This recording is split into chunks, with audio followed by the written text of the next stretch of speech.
So we're looking at page 36 in the Unit 2 packet.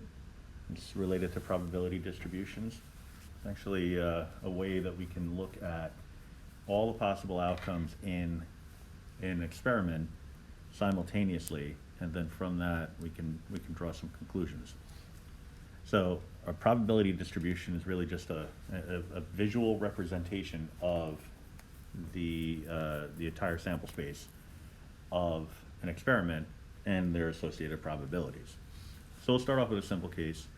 Create a probability distribution for one roll of a fair die. Now, if you think about a fair die, it's got the numbers 1, 2, 3, 4, 5, and 6. Those are the possible outcomes. So that's what will go in my x sub I column. The notation here of x with the subscript of I is really x sub 1, x sub 2, x sub 3, x sub 4, x sub 5, and x sub 6. All right, that's what that's really referencing, because each one of these rows is a position within the table. All right, so that 1 corresponds to the first row, the 2 corresponds to the second row of the x variable. All right, so it's going to end up being coincidental that the entries in those cells are also going to be 1, 2, 3, 4, 5, and 6, but that won't always be the case. All right, the probability of success on any one of these trials, you roll a die, there's one way you can get a 1 out of 6 possible outcomes. There's one way that you can get a 2 out of 6 possible outcomes. There's one way that you can get a 3 out of 6 possible outcomes. One way that you can get a 4 out of 6 possible. You get the idea, right? So the probabilities are going to be the same all the way down the line.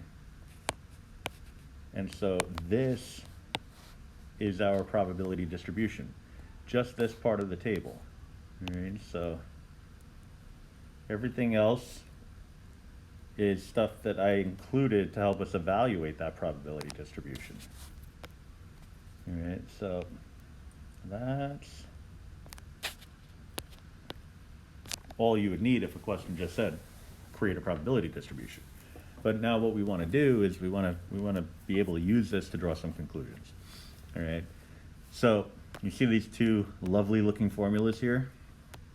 You also see how I have Blackboard open on the other side of the split screen.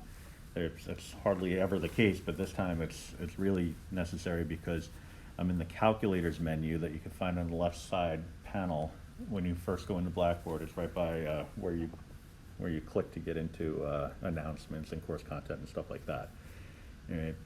So you see these nasty looking formulas here. I'm going to show you how to do it by hand first, but only because this is actually a pretty, I'll call it quote unquote easy situation, numerically easy. It's still involved, but computationally the numbers never get too crazy. But I will show you a calculator that I put together, a Desmos calculator that'll do this stuff for you. All right.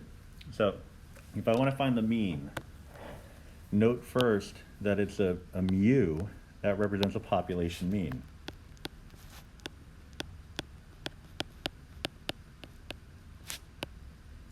The reason why it's a population mean is because we're taking into account all possible outcomes in an experiment. Whenever you have every part or every element in a group, that's the definition of a population. All right, you'll see here it also tells us to find the sum of the x sub I multiplied by the p of x sub I. All right, so that's just telling us to multiply the first two columns together. So 1 6, 2 6, 3 6, 4 6, 5 6, 6 6. All right. Now, in order to find the mean, all we'd have to do is then just add up these entries.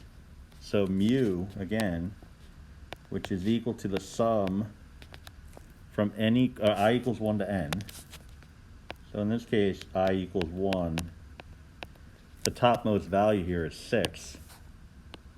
All right, that's the last entry. So instead of, that n is a value that we would pin down at a particular number, the first 6 values of x sub I times p of x sub I.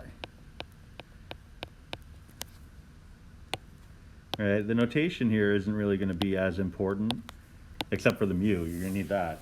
But in terms of the summation, because like I said, we're going to be doing this, a lot of this with the calculator. All right, but all you'd have to do is add up these values here. So 1 plus 2 is 3, plus 3 is 6, plus 4 is going to be 10, plus 5 is 15, plus 6 is going to be 21. All right, so 21, poor quality 1 there, 21 divided by 6. That's what my mean is equal to. And we can simplify that if we want. Ends up being 3.5.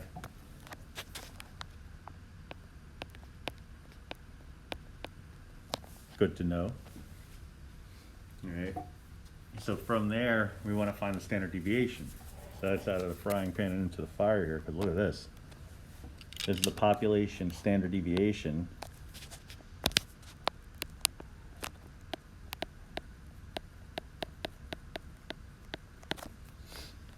But you can see here, it's got another summation in it, but this time it's x squared multiplied by p of x sub I. And then from that, we subtract the mu squared. Well, we got the mu, so we just have to square that. But in order to do all, the whole computation, I'll need to work through the x sub I squared. All right, so I'll go down my x list, x sub I, and square each value. So 1, 4, 9, 16, 25, 36. And then I'll multiply those values, these guys getting multiplied by these. All right, so that's 1/6, 4/6, 9/6, 16/6, 25/6, and 36/6. Now you may look at some of these and say, well, I can simplify it. I say, well, maybe don't. Maybe don't do that.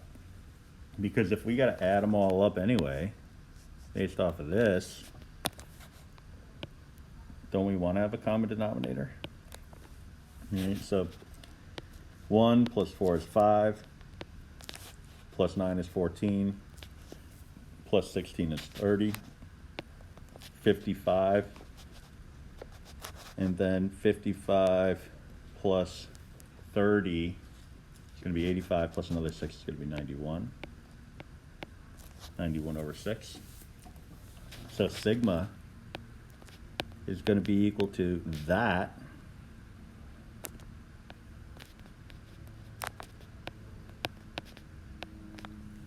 minus the mu squared. All right, so that's the 21/6.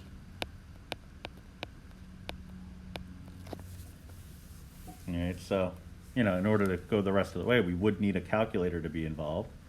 We can do that real quick. I'll come back to Blackboard in a sec. So 91 divided by 6 minus, in parentheses, 21 divided by 6 as the quantity squared. And we're looking at about 1.708.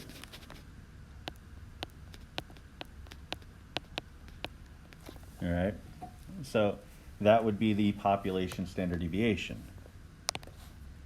So we're looking at a mean of 3.5 and the standard deviation of about 1.708. So like I said before, this is an easy question. So you can see how crazy it could get. It can get out of hand when you're dealing with more complicated scenarios. So that's why we're going to get the technology involved. All right, little notation there. It says note that 0 has to be less than or equal to p of x, which has to be less than or equal to 1. Basic rule of probability, so nothing too crazy there. All right, probability values have to be between 0 and 1. So if you come across a table of values in which any of these entries are not in between these two numbers, then it's not a probability distribution and you wouldn't use any of these techniques. Also, it says the sum from I equals 1 to n of p of x sub I should be equal to, it should be equal to 1, because that represents 100% of the data.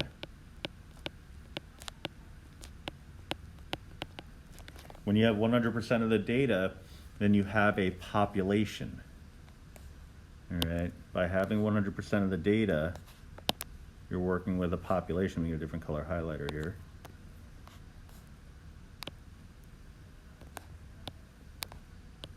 So that gives us license to use these two formulas. All right, but like I said, let's do something that's a little less manual and a little bit more automated. So if you go into the calculators, you'll see one that says probability distributions. You can tap on that. You can tap on that. You can tap on that. All right. So there's a way to get it so that it's built inside of the, or I'm sorry, functions within Blackboard. I tried going that route. It's better to have it as an external link, because then what you can do is if you're logged in, you can save this into your own little archive. The feedback I got in the past said that that was probably the way to go. All right. So you have these three folders that I created. One says graph of a probability distribution. Now this is just some raw data that I put in.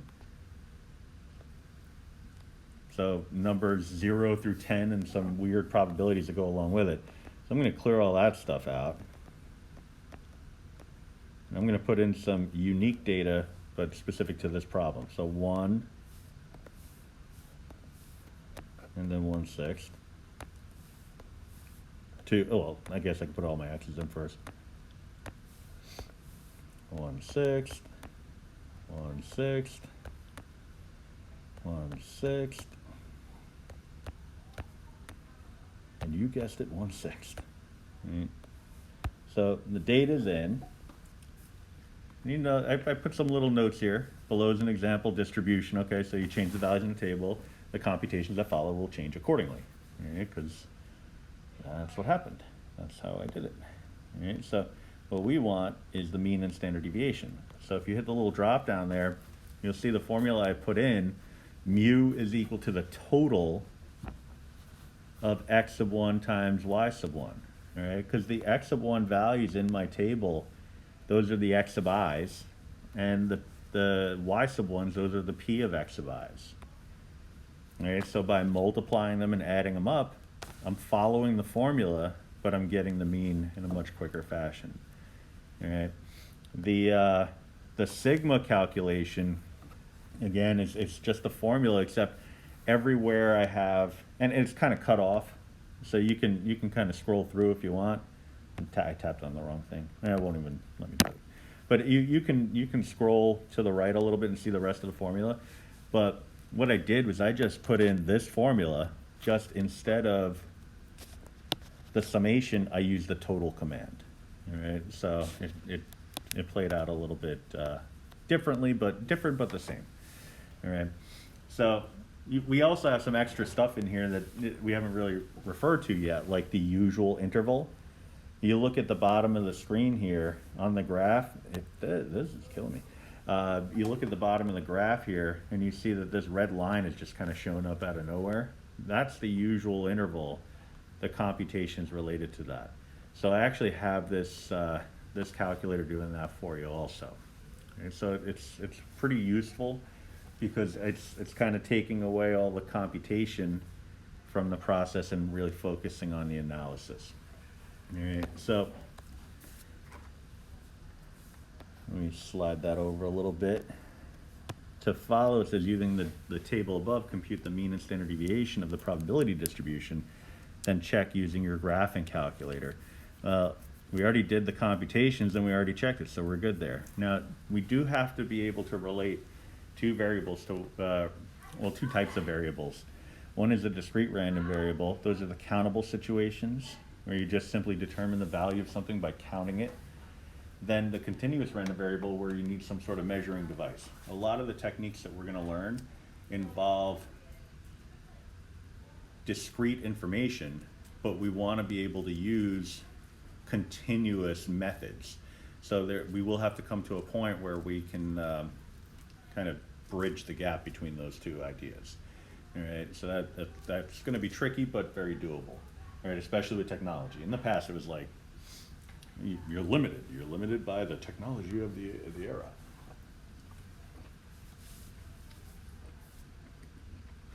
Not the case anymore. Sorry, I just took a bite of an orange.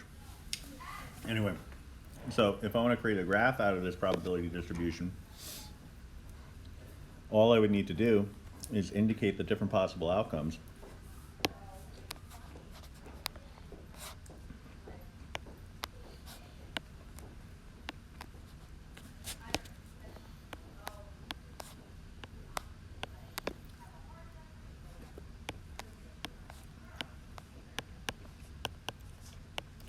All right, 1 through 6.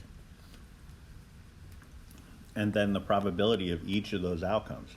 Now, because the probability of a roll of a fair die is 1 out of 6, no matter which outcome it is, this is what we call a uniform distribution because the height of the graph doesn't change.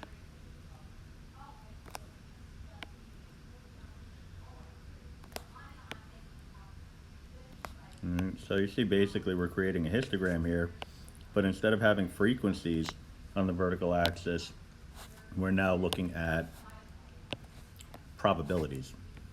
All right, so x against p of x.